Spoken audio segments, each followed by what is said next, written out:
Hey, folks, good morning and welcome to another episode of Steelers Morning Rush. I'm Alan Saunders. It is Wednesday, June 25th. I have a great question today from Statman1967, who, by the way, sent an awesome $10 super chat. We really appreciate you, Statman. You guys don't have to do that to get your question read, although it will definitely get it to the front of the line. I'm not going to lie about that. Or you could just send glowing compliments as well. That usually works just as good as cash, which is just as good as money, to quote the great Yogi Berra. Statman wants to know, hey, Alan, please explain how day 3 pick swaps are valued as part of NFL trades. We hear about the player and the day 1 or 2 picks traded, and then a token mention about a day 3 pick swap. Sometimes the day 3 pick swaps are even the same round. Do teams put real value on these, or are they the afterthought the media portrays them as? It's a really good question because it's been an interesting trend in the NFL over, I would say, the last 5 years or so. And of course, the Pittsburgh Steelers did just trade George Pickens to the Dallas Cowboys. In their return, they get a third-round pick from the Cowboys in the 2026 NFL draft. In addition to that, they get a pick swap. They swapped 2027 sixth for fifth. So the Steelers move up from the 6th round to the 5th round. So basically, for a long time, NFL trades that weren't quite seen as exactly equal, teams would throw in draft picks, late round draft picks, as like a sweetener, as like we're not quite there on the value. Okay, I'll give you a day 3 pick. And it was just seen as a way to slightly increase the value of what was being offered. The Steelers thought that George Pickens was worth a little bit more than the Cowboys' 3rd round pick. So the Cowboys wanted to send a little sweetener in there, and so they would send a day 3 pick. Sometimes they would put conditions on those picks. So, like, hey, if the Steelers get a 6th round pick, and if the Cowboys make the playoffs, it's a 5th round pick. The Steelers trade with Justin Fields from the Chicago Bears had conditions. If he played 50% of the snaps, a 6th rounder became a 4th rounder. You can do that.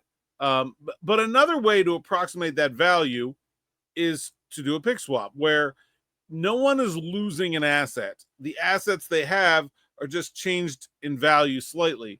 And I think it's because as time has gone on, the base value of just a draft pick, any draft pick, the value of Mr. Irrelevant has risen in the eyes of NFL general managers as the undrafted free agent process has gotten more and more competitive. There are lots of undrafted free agents this year who earned more than the 7th round picks that were taken right ahead of them. And so because the undrafted free agent process is so competitive and it's very difficult to get the players you're looking for as undrafted free agents, teams have put a greater value on just having a certain number of picks, of not just losing a pick. So to the Cowboys, to add some sweetener to this trade, to their 3rd round pick for George Pickens, they probably could have traded a 2026 7th rounder or 2026 6th rounder and approximated the value of what the Steelers are getting by moving up from the 6th round to the 5th round in 2027. Usually a year out means a round down. So like this year, you could have traded your 5th for a 2020. You could trade your 2026 5th for a 2027 4th. And assuming the teams are about roughly even standing wise, should be expected to be roughly even standing wise over the next 2 years, that's an even trade. You go down a round when you go out a year in the future. So that 2027 6th for 5th is basically equivalent to a 2026 7th for 6th. So, I mean, the Steelers are getting a 6th round pick and trading a 7th back. That's pretty minimal value. And it's the perceived value of just that 7th round pick has raised. So this is basically like the Steelers are getting a little bit less than just getting a 7th round pick. Now you can look at the trade value charts, and sometimes these can actually be fairly valuable, but a lot of it depends on where the teams finish, which of course we don't know. We're not going to know until in the 2027 case for a very long time. But let's say these were this year's draft picks. The Steelers picking where they picked and the Cowboys picking where they picked. And I like to use the Rich Hill trade value chart. It's at drafttech.com. It is built on actual trades. There are other ones out there that are built more on value. This one's built on actual trades. So to move from the Steelers 6th to the Cowboys 5th, the Steelers would move from, well, the Steelers traded their 6th, but from pick about 197 to pick about 149. And on that trade value chart, that's a +7 in value, which equates to an early 6th round pick. So, because again, this is all happening a year in the future, basically the Steelers got a 7th round pick and a 3rd round pick for George Pickens. It's just being structured in a different way because the Cowboys are placing more value. It's just basically saying, I would rather have a 20 than 2 10s from the Cowboys standpoint, because for them, that is specifically useful in a way that the other picks don't really matter.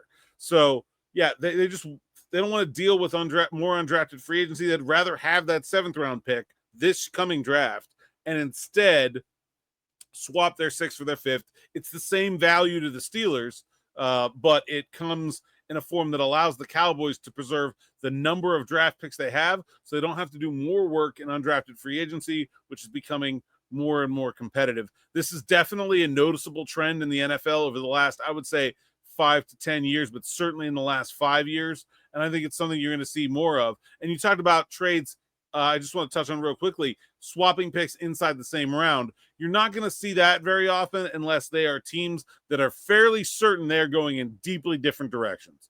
Right now, maybe 3/4 of the NFL teams are all thinking they're going to be, somewhere in the middle to upper middle. There are only a few teams that probably have a pretty good idea they're going to be bad this year. But like I could see, for example, the Saints and the Chiefs doing a trade where they swap seconds and the Chiefs get a player. And it's like, well, all you're doing is trading 2nd round picks. Well, yeah, the Saints are going to be bad and the Chiefs are not. So the Saints 2nd round pick would be worth a lot more. So you would have to do a lot of those. Are pretty rare. Most of the time it's just like this. The Steelers did this in their Kevin Dotson trade with the Rams a couple of years ago. They had 2 day 3 pick swaps. They did a 5th for a 4th and then a 6th for a 5th the following year. So yeah, pretty common. I think going to continue to be a big part of it. Honestly, I think really we should go back to 8 rounds of the draft. I think that's like as competitive as undrafted free agency has become, and as big of a mess as it is for teams to navigate.